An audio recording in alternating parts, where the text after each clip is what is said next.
This is Wealthy AF, your ultimate guide to understand what it truly means to be wealthy AF. And today's topic is about leadership. And we have a special guest here today, Juan Alvarado Jr. And Juan is a Gallup certified strength coach and a revered leadership expert, drawing from his extensive experience as a U.S. Army war veteran who trained thousands of soldiers in high pressure scenarios. Beyond his military service, Juan travels and speaks to leadership teams and their staffs to enhance team leadership and their staff engagement, yielding heightened staff understanding of their value and importance of their intentional engagement with each other. Juan uses his trials fighting through PTSD and shares how he mended and strengthened his marriage, his relationship with his boys, and how he now teaches intentional leadership to people across the world.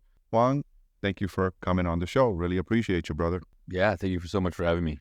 Hey, let's dive right into this. What makes you a leadership expert? You teach and train on leadership.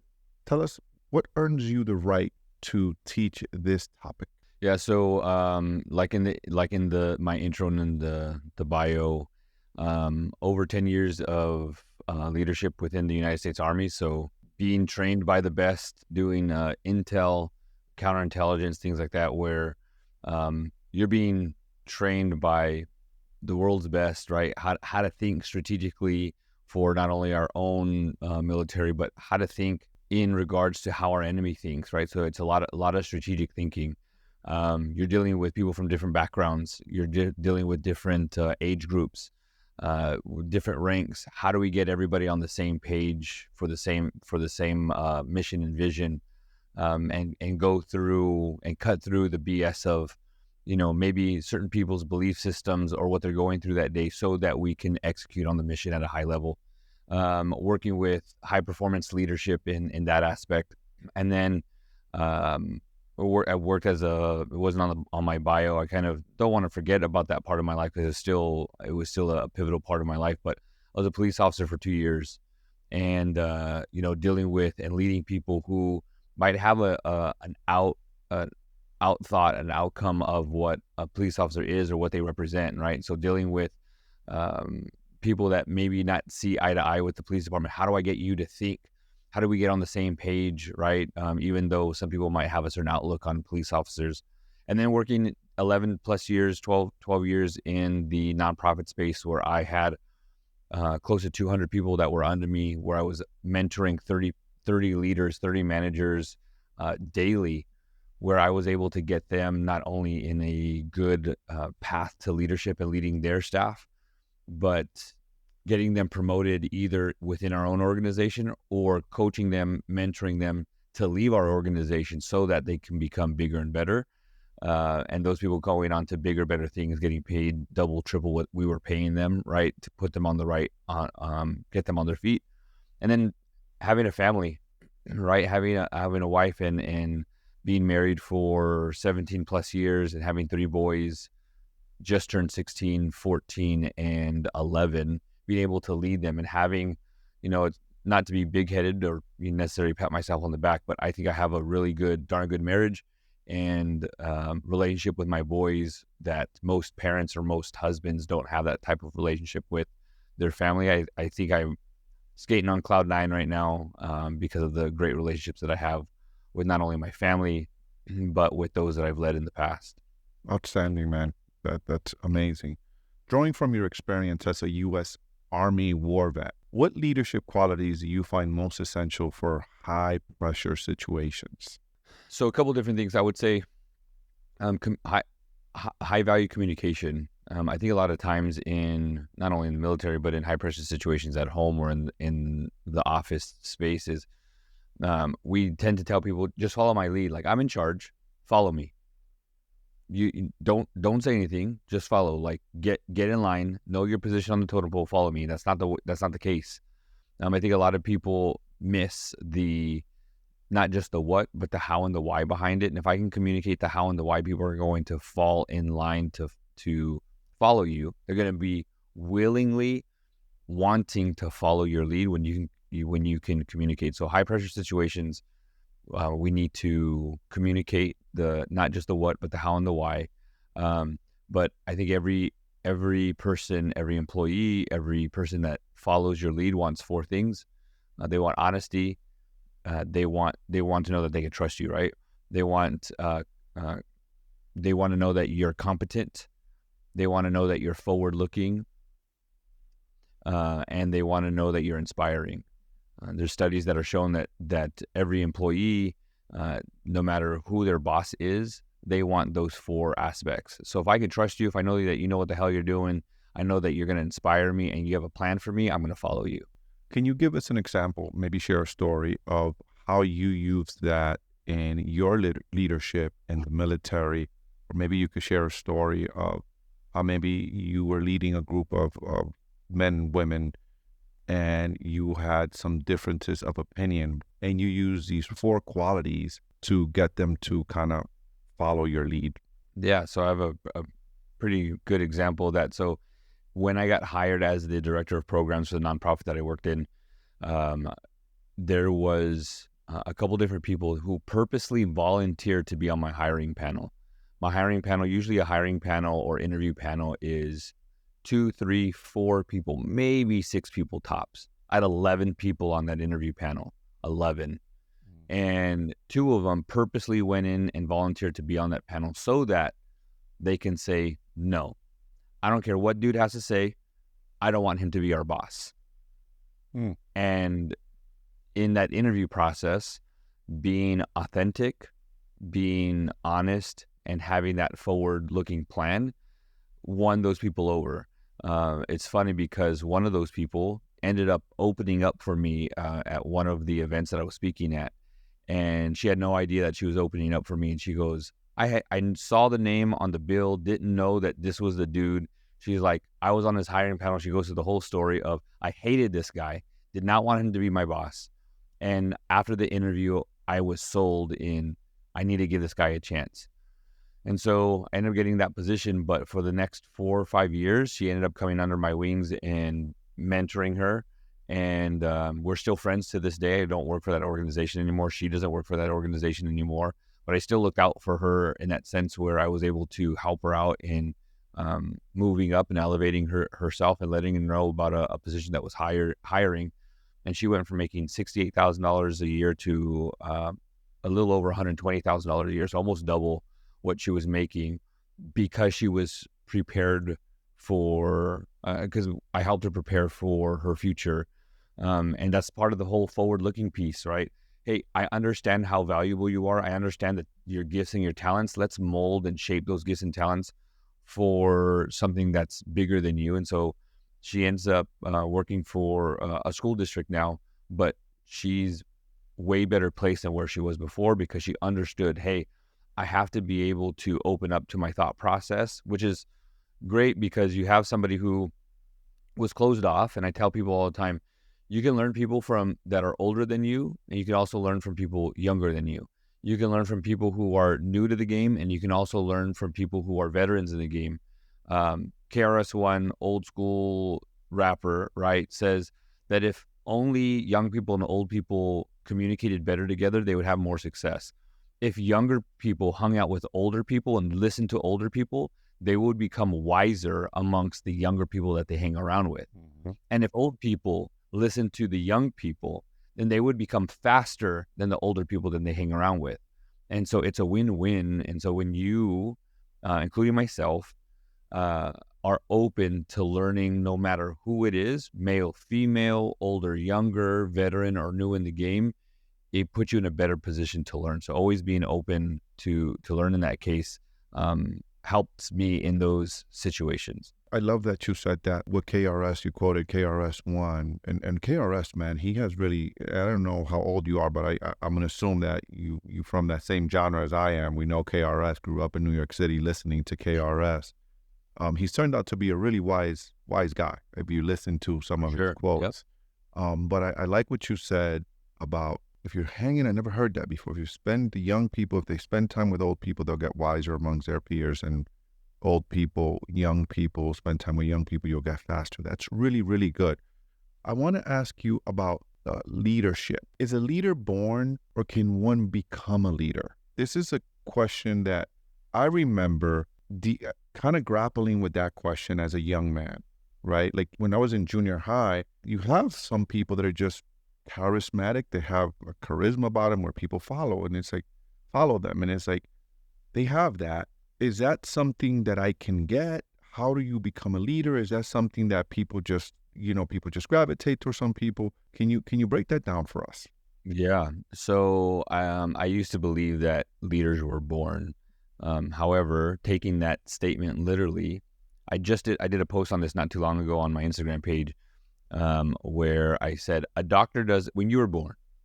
The doctor didn't say, "Oh, it's a boy, and it's a leader." Right. Leadership is not born, right? Mm-hmm. Do people kind of have that quote unquote natural act to lead? Absolutely, but it's taught, right? Leadership and lessons are caught, not taught, right? You like same thing with anything in this world. Like uh, racism is taught, is caught, not necessarily taught. Like people see that stuff, people hear jokes, people see or hear certain things, right? So lessons, even from children to parents, parents to children, is again, it's caught, not necessarily taught. So leadership in that sense, when you see those people are charismatic and they kind of naturally gravitate to that leadership position, they've seen that, right? Their environment helped them to see and understand opportunity, that internal fight in them that says, hey, no one's stepping up, let me step up. We get that a lot in sports. I think there was a statistic that was just put out that said something like 93% of women in CEO positions played sports growing up, specifically in high school. So leadership in the business aspect of things is caught in sports, right? It's your environment. You're given opportunities to do so, and not everybody needs to be a leader, right? If we had everybody be a leader, there would be no followers. Our world needs followers. Our world needs people who are high in organizational skills. We need followers, and then we also need leaders. And so, can it be taught or caught in that sense? Absolutely, right? We are great because of our learned lessons and our mistakes, right? I can get a dub, right? I have a W and I have wins, but then I can also get an L. But I tell people L's aren't necessarily made for losses. L's are meant for learned lessons. So those people in leaderships, the difference in the average Joe and a leader is the average Joe will take L's as a loss. A leader will take that L and turn it into a learned lesson. And we're great because of the mistakes that we made, not because we're perfect, because nobody's perfect, right? So we are great because of the learned lessons that we've made in our mistakes. It's the thought process of, just because I made a mistake doesn't make me a mistake, and just because I failed doesn't make me a failure. How do I continue to move forward in this? And that's where leadership is made. And the lesson within that is taking ownership. If I can take ownership, whether I feel that you're 100% wrong, or 100% wrong and I'm 100% right, if I was to take 1% ownership of your mistake, but I own 100% of that 1%, then I have true ownership. The quick example that I'll give you is my son got detention one day at school. 100% his fault. I wasn't there at all. What he said got him in trouble. Those weren't my words. However, I had a text message to prove it that I messaged him. I said, I take responsibility for that. I have to take 100% over my 1%. I dumb his thing down to 99%. I add 1% of blame, and I say, I had to ask myself, where did I go wrong where my son thought it was okay to say that? He's following my leadership. Great question. Right? So how do I take 100% ownership from my 1%? I wasn't in that classroom. Those words weren't mine. But as a father, as a leader, as his leader, I have to say, where did I go wrong where my son thinks that it's okay to do that? And same thing as a boss. Where do my employees think that it was okay to do that, or come into work 10 minutes late, take an hour and a half lunch when they only allowed an hour? So where did I go wrong? And people will say, like, even parents or even bosses, they know better. Well, if they know better and they didn't do it, apparently they don't know better. And then ask yourself this: who is their teacher? And if you're their teacher, maybe they didn't know better because you're not getting busy in teaching them the lesson, right? So we need to take ownership. So that's the other piece of that. That's really, really great great information you just shared, because I'm of the same school of a great leader is someone that A, learns, right? Learns from their mistakes. We're not perfect. And B, accepts responsibility for the good and the bad, right? I'm Right. taking and we rarely win. We rarely learn when we're winning. We usually learn when things are not going so well. That's when we're forced to think and we're forced to strategize and figure out how we could get better and how our decisions have gotten us to that point that's put us where we are at that moment. What advice are you giving to someone, Juan, that is listening to us and is saying, I want to develop my leadership skills? Maybe they're not born to be the CEO, but they want to be a better father. They want to be a better man. They want to be, we all got to lead, even ourselves, right? With discipline, the times we wake up, our rituals, the things that we do, and how we conduct ourselves. What advice, 1, 2, 3 things you could tell someone that they can start doing to work on themselves to become better leaders? Yeah. So right out the gate, I would say a cheap, easy one is to read, right? Um, read things that are going to push you or pressure you into into tough situations. What I mean by that is learning under John Maxwell. He taught me that as leaders, we should contradict ourselves. And I was like, I don't agree with that. Why? I wouldn't want to follow somebody who contradicts himself. And so I started to marinate on that for a while. And I'll give you a quick example of how I've contradicted myself and how I try to consistently contradict myself. I was a big believer in spanking my children, right? Growing up, I got spanked. I kind of said, hey, Mom, I'm glad you spanked me because it made me, more disciplined today. But at the same time, I didn't like being spanked, right? Mm-hmm. It was like I didn't like to get it. And then in hindsight, I'm like, was I spanked or was I like beaten? Like, my your mom would walk around the house with the chancla in her back pocket and the belt, wrapped around her neck. And it was like when it came time, dude, she'd throw that thing across the room and it freaking smack you around the corner. Right. But I didn't like getting spanked. So why am I going to spank my kids when it comes to discipline if I didn't like it? There's better ways to communicate. So I contradict myself in the thought process or in the parenting process. I parent better now because I've contradicted what I've said. This is the way to parent. And I'm like, ooh, maybe that's not the best way to parent. Maybe I should parent this way. And so now I parent completely different. In leadership, hey, in the military, here's a totem pole. You're below me. I'm above you. Do what you've been asked to do. I outrank you. Do it. That's not how the real world works, right? Parents, right? Going back to parenting, because I said so, because I'm your father, do it. That doesn't communicate very well to your kids. I can get my kids, anybody's kids, to work better, faster, stronger by communicating with them better, right? So reading has taught me a lot, and I hate reading, but dude, just right here within Hand's Grips, The Compassionate Samurai, been going into this book, rereading this, The 7 Habits of Highly Effective People, Mm-hmm. and then this other book that I have here by a guy named Jeff Henderson, it's about basically saying, we know what we're against, but do you really know what you're for? Maybe you should start leading in what you're for than telling everybody what you're against. Mm-hmm. And so just That's pretty constantly good. reading. So What's the name to of me, that book that's it. for? Yeah, just called FOR, FOR. Yeah, know what you're for. A growth strategy for work and even better strategy for life. Yeah. So reading is one. I think the biggest piece to becoming a better leader is to listen. This is why, I've been told and I believe that God has blessed us with 1 mouth and 2 ears, right? Talk less, listen more.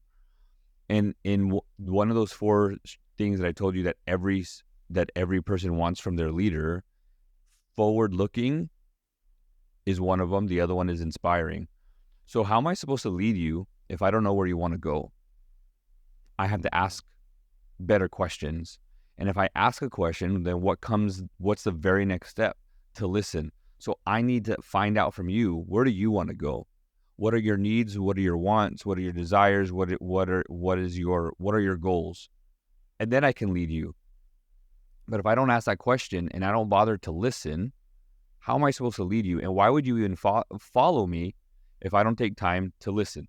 So to my spouse, to my kids, to my employees or people that I do consulting with, I spend a good 3/4 at a time listening, and the 1/4 of the time or the first quarter of the time is asking really good questions. And so if you want to lead somebody, You got to know where you're going, and you got to know where and how you're taking them, and you have to have a strategy. Well, I might have a strategy, but if I don't know how or where I'm taking you, then why would you even follow me? I don't even know where to take you if I don't ask those questions, right? So listening is a huge component of that. Just listen more, actively listen. You mentioned John Maxwell. I've read a lot of his stuff. Big follower of his stuff. Have you read his book, the 21 Laws of Irrefutable Leadership? Yeah. Yes. There's one law. I read that book, I don't know, 8 years ago maybe, or 10 years ago.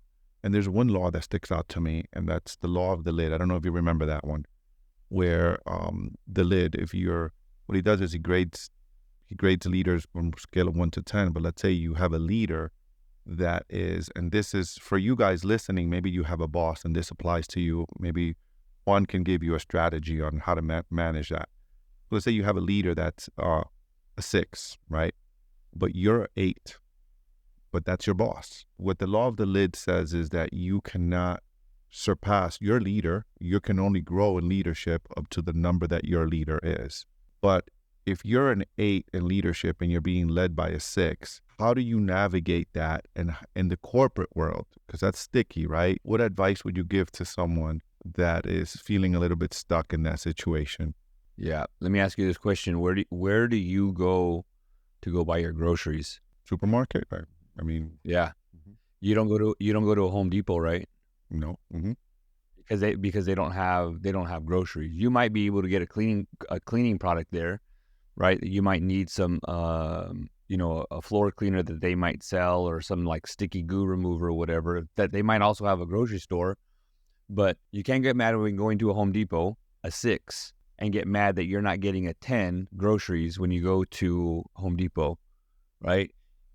Why would I go and put my learning aspect to a boss that is a 6 when I know that I'm an 8? I can't get mad if I know that person is a 6 and they're not leading me anywhere. Then why would I go to a Home Depot to go buy groceries, right? There's a lot of people that say, like in work, they want validation, they want happiness, and they're looking at it from their boss, but yet they have employees that are telling them, thank you, you're amazing, you're great, I come to work every single day for you, and that's where you should be getting your happiness from. But you're looking to get your happiness from this one person, your boss, right? And they're not giving it to you. Then you need to go to a different well. You're trying to squeeze water out of a sponge that has no water left in it. So you have to be able to say, okay, where do I need to get my happiness or my leadership from? And if it's my boss, then I don't, and they're not giving that to me, I need to go somewhere else. Is there a different man or woman, father, mother, friend, pastor, mentor? Like, if that's your only person that's growing you, you're in the wrong business of leadership. Like right now, I have mentors that are better than me in marriage. I have somebody else that's a mentor for me for my finances. I have somebody else that I go to for leadership. I have someone else that's better than me as a father, someone that's better than me in marriage, someone that's better than me in not just finances, but in taxes or tax strategy, right? So I have 5, 6, maybe even 8 different people that I go to. You're going to leadership for just one person, you're in the wrong.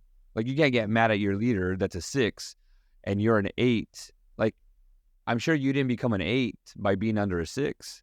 Where were you going all that time? So stop trying to find your joy or your leadership from one source. Again, there's all kinds of different quote unquote shops. Bro, you're getting mad because you're going to Home Depot and they don't have any groceries for you. Well, you're in the wrong spot, right?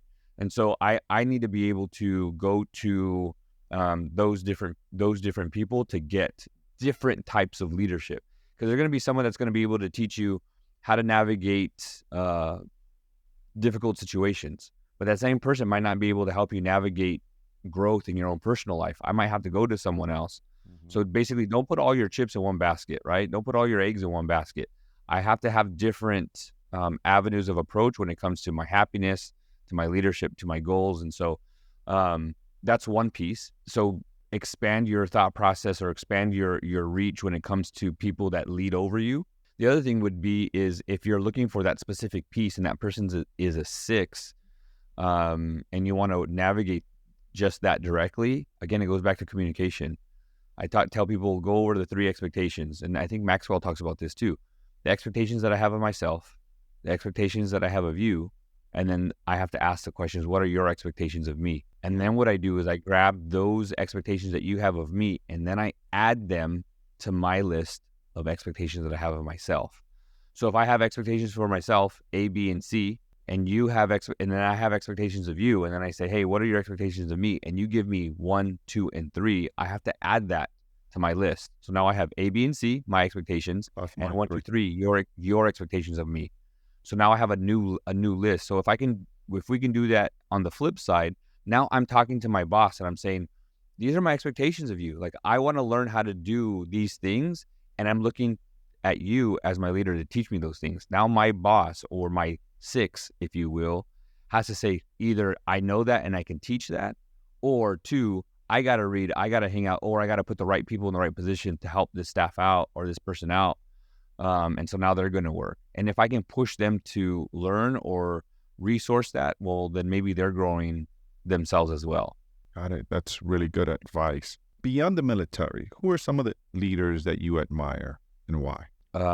So Maxwell is one. There's a gentleman by the name of Preston Morrison. He's got a podcast called The Leader's Cut, and he's a pastor, bald white guy, and just the way he speaks on in his podcast about how being cut, right? A surgeon goes and cuts those things out from you that you maybe that are harming you, and then sews you back up so you can be better. Like, his whole thing is like, leaders need to be cut on and remove those things, and how do we get better as leaders? So it's a great leadership but yet spiritual podcast. But him, I'm trying to think of who else. I have other leaders I look up to content wise, like how do we create content and stay relevant in the content world. There's a gentleman by the name of Omar Altakori, which is why my setup here kind of looks crispy in that sense, because he's taught me how to do that.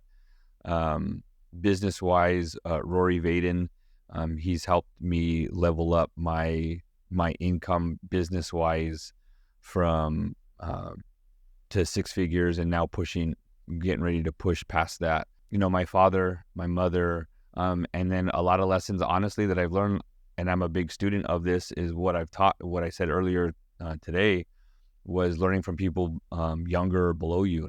I learn from my 3 boys all the time. There's great lessons in leadership that I've learned from my own kids that are way younger than me, because I allow myself to find the lesson in the things that we talk about or they tell me about. What are some common mistakes leaders make when it comes to strength-based leadership? That they know everything. Not every. I don't know. I know a lot about a little. I can admit that I don't know everything. There's no way anyone's able to know everything. So there's a saying, and I'm sure you've heard about it before, fake it till you make it. There's a lot of leaders out there that are faking it. And I think it's Eric Thomas that says, you can front like you're a lion, but until you get into the jungle, now you got to act like a lion, and people are going to expose you, right? So admit that you don't know everything. That's the honesty part that we talked about. Again, those 4 things. That first one is honesty and competency. You know what? I don't know that. Let's go learn it together. I'm being honest, and I'm starting to be competent, or learning to be more competent. So I think a big mistake that leaders make is pretend that they know everything. The lack of listening, right? Which is why I said to listen more. Here's the other thing, that every conversation has to end right there and then. We have a meeting, you and I talk. The conversation doesn't have to end there. We don't have to come up with a solution right there and then. Hey, let's table this. Great conversation. I heard you today. Let me marinate on this for a while. I don't know how I want to answer these questions yet, or your situation. Let's come back tomorrow, or let's come back in 2 days. Gives me enough time to think about it, to access my mentors, to ask those questions, and then we'll come back and we'll finish up this conversation. But conversations don't have to end that day. Solutions don't have to come that day. They can come tomorrow or the following day. But because I'm being vulnerable enough to say, you know what, I don't know all the answers. Let me think about this. Because I might have a different, again, going back to the whole contradiction thing, I might contradict what I'm about to tell you right now, but in a day or 2 later, I might think, ooh, maybe this is a better solution. right? So yeah, I think that's a lot of mistakes that leaders make is they think I can come up with I have to come up with a solution now. We have to finish the conversation today. Doesn't need to happen that way. In today's workplace, you got many teams that are virtual or hybrid. What are some strategies leaders can use to build strong teams in this type of environment? Because I know that's kind of challenging, where you have people working in not in the office environment. So Yeah. that requires, I think, a little bit of a different skill set. What are some of the strategies you're recommending? Yeah, so Gallup has a study that said between 2 and 7, 2 is where you start to see the influx on the graph, but 7 is at the peak. But connections per month for someone to feel connected, right? So it kind of even goes back to business. In business, it says that somewhere between 7 and 19 different connections before people will buy from you, or that you will buy something from somebody, right? You're getting hungry, you see whatever, a Chick-fil-A commercial, and then you see a coupon and you see a billboard, and then finally when you get hungry, you're like, oh, I've had so many what we call touches, right? 9, 10, 19, 27, I think the number's starting to go up, but touches before we want to pull that trigger on to buying something or from someone. It's the same thing in the workplace where we have to build relationships. There's so many hours of connection before we feel that we have a relationship. So when you're in a hybrid situation or a remote situation, there's got to be constant connection with that person for them to feel a part of a team. So it's hard to feel part of a team when we're remote or in a hybrid situation. So having those meetings or connections with people, those touches, if you will, Gallup shows that about 7 is where the height is in that connection. Managers, bosses might say, I don't have enough time. I have 300 employees. I have 60 employees. How am I supposed to do 7 touches per person? I don't have enough time in the day to do so. Don't kill the messenger. It's just, that's what the graph shows. You can do 2, but here's the other thing too, is not all conversations have to be work related. Like if I was to ask you, like, hey, how's your spouse, or how are the kids, or you left early yesterday because you were going to go to your son's soccer game. How do you do? I don't have to talk about work. Not all meetings have to be work related, right? So the other part was forward looking. Out of those 4 pieces, I always try to go back to those keys. Forward looking. Hey, you have a goal to buy your first home. How is that coming? Hey, there's gonna be a new raise or whatever. I want you to work towards a bonus that we're getting. That'll probably help you on your down payment to your new home. Like, how do I make the connection with my staff that, yeah, sometimes it is work related, but it doesn't have to be work related. And if I'm forward looking and inspiring, I want to help you reach your goals. So if we are talking about work, cool. But if we're not talking about work, how do I feel like I left my staff 1% better than when they came into the conversation? 7 touches, right? 7 touches, 2 to 7 is what you said, the Gallup goals, right? We all face setbacks as leaders. Wow. How can leaders stay motivated through challenging times, right?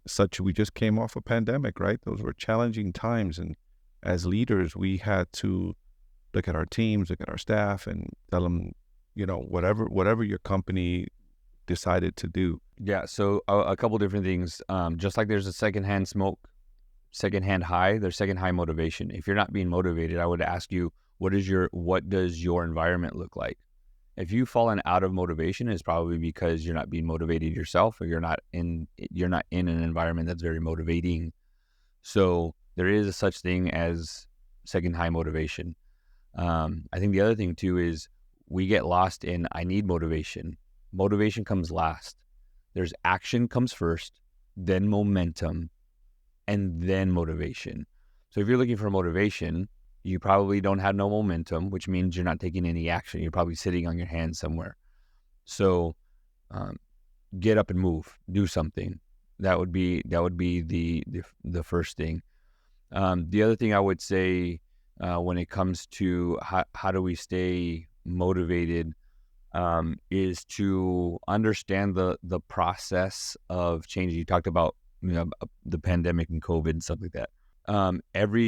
Another Gallup poll talks about this, and I even want to say that Maxwell used it in a study that he did not too long ago, but that we have to unlearn, relearn, and learn our position every 3 to 5 years. So think, in 2019, you were good, right? You were golden, you were skating through, right? Even 2018. And then 2020 comes, COVID happens. You had to unlearn how to do your job, relearn how to do it, and learn what are the new things that we do, right? So now you figured it out, 2021, 2022. Now we're back at work, either all the way or a hybrid or still remote. Now you have to figure out how you're going to do it. So now you have to unlearn what you learned in COVID, relearn how to get people back into the process of things, and learn your position. Then I would say things also change, right? So in 3 to 5 years, you might not be in the same position. You might have new employees. You might not even have a new boss. You're going to have to work with these new personalities and these new talents that you have, or people that are above you or below you. So every 3 to 5 years, you're going to have to learn, again, unlearn, relearn, and learn your position. Same thing, I'll go back to parenting and even being a spouse. In 3 to 5 years, your kids are going to go from, depending on their age, but they're going to go from being a kid to an adolescent, to a teenager, to an adult. 3 to 5 years. Think, if I have a 5-year-old, in 5 years, they're going to be 10. I can't treat my 10-year-old like a 5-year-old anymore. And guess what? And in 3 years, he's going to be 13 or she's going to be 13. Now you're getting into adolescence. You can't talk to your 13-year-old the way you would talk to a 10-year-old. And they're going through something different. So now your kid's 13. And in 5 years, they're going to be 18. Bro, you have to understand that things change. And if things change and you stay stagnant and you stay the same, you're not going to be able to lead those people, even your own kids, right? So whether it's your kid, your spouse, or employees, every 3 to 5 years, things are going to change. And if we know that things change and you're not, you're in a world of hurt. How can leaders cultivate a culture of continuous learning and growth within their organization and or team? So we go through a thing called CQI, right? Continuous quality improvement, right? How can we get bigger, better, faster, stronger? I'm going to show you something right now that I have. You've seen cups like this, right? Starbucks cups, stuff like this, right? There on these straws, there is a little notch. There's a little tiny notch. I don't know that you can see that, but there's a little notch right here. And I ask people, where do they go? Where do you think that little notch goes? A lot of people will say that it goes inside the cup. It goes on the bottom. And I ask, why does it do that? And they say, because it's so the straw doesn't fall out. So cool. But who's walking around with a full cup, Starbucks cup like this, right? For those people who hear this on the audio version of this podcast, it's like those tumbler cups with a straw, and it's got that notch in it. But who's walking around like this with their cup? No one walks around with their cup like this, right? But when you go get a refill, right, you got to do this, you got to take this off, and then you got to grab the straw where your mouth was, and then you ask for a refill, and then you got to put the stuff back. But what if that notch goes on the top of the lid? So now you're drinking, and then when I go for a refill or I take it out, now the straw does not fall out. So the lesson behind that is, just because that's how you were taught, and just because that's the way you've always done it, doesn't mean that that's the way it needs to still be done, right? And in the workplace, you ask, why do we do it this way? I don't know. We just always done it that way. Just because you've always done it that way doesn't mean that that's how it's supposed to be done, or that it still continues to be done, right? So when we talk about, getting better, or how do we navigate culture or whatever, your culture is going to be what it is, not what you say it is. There's a lot of organizations that say, oh, it's a family environment. Bro, families fight. Families tell each other off. Like, I don't want my workplace to be like my family. I want my family to be my family, and I want my workplace to be my work, right? But even families don't function correctly, and workplaces don't function correctly. So, culture is what it is. I tell people, ask a new hire, somebody who's been there for 6 to 9 months, somebody who's been there for a year, and someone who's been there for more than 5 years, or who's a veteran. And if you have the same correlating things, oh, it's BS here, people gossip, they'll talk about you, blah, blah, blah. No one cares about the employee. There's your culture. Your culture is not what you say it is. Your culture is exactly what it is, what your people say it is. And so I think there's a disconnect between people and the boss's position. And so there's a lot of miscommunication miscommunication there. I think the big piece in it is challenge the status quo. Just because you've always done something that way doesn't mean that that's the way it needs to be done. And then it goes back to communication, right? A lot of organizations have exit interviews. Why are you leaving? What can we do better? But why are we trying to tap into somebody who's leaving when we should be tapping on the people who stay there? So instead of having exit interviews, start to have stay interviews. Why do you stay? What are we doing well? I mean, it goes all the way back to one of the first things that I said, and have a heightened sense of communication. What are some of the biggest misconceptions about leadership that you encounter, Juan? Yeah, that leadership is easy. It's not easy. That leadership is great. It's not. You get walked on, especially middle management, right? You get pulled from your staff and you get pulled from the people that are over you. And so you're stuck in this piece of getting pulled left and right. But I think the big misconception is that it's easy. I can do it, right? You see your boss doing something like, oh, that's easy, I can do it, until you get into a position, you're like, oh, damn, there's a lot of work that needs to be done.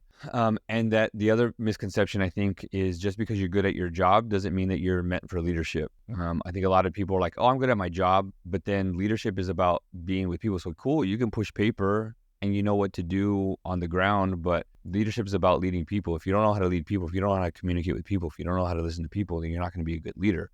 So I made the mistake in my leadership journey, bringing people up in leadership positions who are really good at their job. And just because you're really good at your job doesn't make you a good leader. And so it sucked. We lost people. We had production go down because who I thought was really good at their job could be a leader, and it didn't transfer over. So I think that's a big piece. And then I think people get into leadership for the wrong reason. Oh, I get paid more and I get all these extra benefits and I get this vehicle, right? They're going to move me closer. And so it's all about the perks. But do you really understand what leadership is?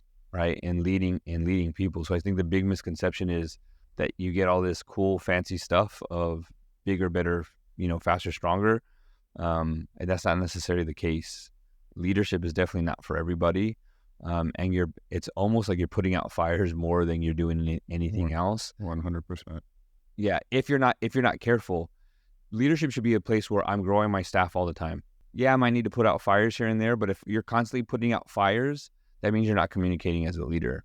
As a leader, you should be able to grow your staff pretty much every day and maybe hear them out and do X and do Y, do Z. But if you're putting out fires all the time, you're not leading. You're a firefighter. You're a problem solver. You're not a leader. Right. Correct. It's the same thing. I have the same philosophy that you just said as it pertains to people that want to go into entrepreneurship. Just because you're a good plumber doesn't mean that you're going to be a good business owner, that you should go into business as a plumber, because being a business owner requires a different set of skill set, marketing, communicating, sales, right? Just because you're good at your job doesn't mean you can go and it's going to require a different set of skills. Now, like you said earlier, someone could be good at pushing papers and they're good producers. Can they grow into the leadership role? Yeah, but they have to have that basic fundamental understanding that that's a skill that they have to grow into.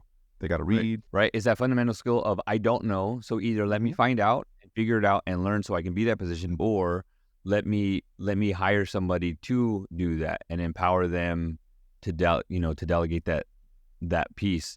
Yeah, because entrepreneurship, like you said, you can be a good plumber, but are you organized? Right? It's tax season. Are you organized, to do your taxes, right? Can you market? Can you do sales? Can you talk to people? Yeah. Customer service experience. Yeah. You go into people's house so that you have slob, but you know what I mean? Like, right. You conduct yourself. Entrepreneurship is 50 different jobs. What's that one meme that was going around for a while? It was like, I was tired of working my 9 to 5, so I became an entrepreneur, and now I work 24 hours a day. Yeah, I've seen that one. Exactly it. Yeah, I've seen that one. My question before my final question is, looking into the future with the world of AI and everything else that's happening with technology, what leadership skills will be the most important in years to come, in your opinion? I think it goes back to communication. We get excited for AI, right? I can write this email, let me put it through AI so I can communicate better. Well, nothing can outdo, I don't care how smart AI gets, nothing can outdo actual human interaction, right? So we get all excited for AI, but how about HI, the human intelligence piece? Again, I can go to Chat GPT and say, hey, you are my marketing director, and we want to do this, and we're trying to find blah, blah, blah. I need 5 emails that are going to help, blah, blah, blah. But what's even better than that is an actual marketing director or, expert that can do that, who knows the feeling or can talk to the pain points of someone or of what your avatar is or whatever, right? Speaking business wise. So as much as AI is great, and I think that we can use AI to cut up my podcasts or whatever, but there's still stuff that I do, like when I put a podcast through Opus Clips, right? And Opus Clips goes and cuts all my stuff together and it gives me my short form content. But there's pieces that it misses. There's parts where I see where it wants to cut out gaps, right? AI wants to cut out gaps of silence in the podcast, right? But some of those gaps might be somebody getting choked up with tears, and it's quiet because you can see and hear them getting emotional. Mhm. AI cuts that out. And I'm like, bro, I got to go back into my Premiere Pro and grab that piece myself because it does not understand the human interaction or the human emotions of things. So I think in the future, yes, AI is great, but nothing can trump the human interaction or that human heart-tugged feeling of, again, I can send an email out to you, but at the same time, and I can do all that, but you lose a family member or something like that, me sending flowers or me showing up and saying, can I just give you a hug? AI can't do that. No way. I love you, bro. Like, I appreciate you. AI can't do that. So I think the big piece, again, goes back to the human connection and communicating, not just through verbal, but visual. I think that's a big piece that will always be there no matter what. Is there anything that you didn't share that you should have shared or that I didn't ask? Maybe something I didn't ask that I should have asked that would bring a tremendous amount of value to the audience and myself? I've been going around the United States doing a keynote, and I think it's valuable for your audience to hear is no matter what we do, whether we're in entrepreneurship, whether it's financial things, family, work, whatever it is, we have to understand who is in front of us or who's behind that door. So before you go into any boardroom, meeting room, bedroom, living room, you have to ask yourself, who does the other person need me to be? And we wear different hats. Like right now, you are wearing the hat of a podcast host. Right. But your friend that needs you doesn't need you to be the podcast host and asking podcast questions. They just need you to be there for them. If you have a spouse or a kid, right, when they're done and they're like, Dad, and you're like, hold on, I'm busy. No, you're still wearing the podcast host hat on. You need to take that hat off and wear father hat, right? Who do they need me to be? And so there's the acronym that I've come up with for hat is H, how do I handle what I hear? A, how do I give attention with the right attitude? And T, how do I transform the temperature? If I can figure out who do I need to be, how do I handle what I hear, who do they need me to be, how do I give attention with the right attitude, right? How do I give them support, empathy, whatever they need? And then T, how do I transform the temperature?